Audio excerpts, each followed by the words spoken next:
New to Fidelity and feeling a bit lost?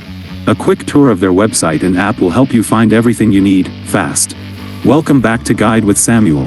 The website layout centers on the Portfolio tab for a holding summary. Use the Trade tab for buying and selling. Planning is for tools, and News and Research is for analysis. The mobile app condenses this beautifully. The bottom menu has Home, Summary, Accounts, Drill Down, Trade, Transact, for transfers/deposits, and more. My crucial pro tip?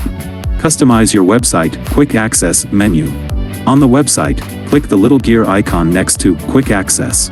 You can add direct links to your most used pages, like Dividend View, Cost Basis, or Balance by Time. Tailor the platform to your personal workflow. Master the interface to master your investments. Do you prefer managing your money on desktop or mobile? For more user-friendly tech guides, subscribe. Thanks for watching.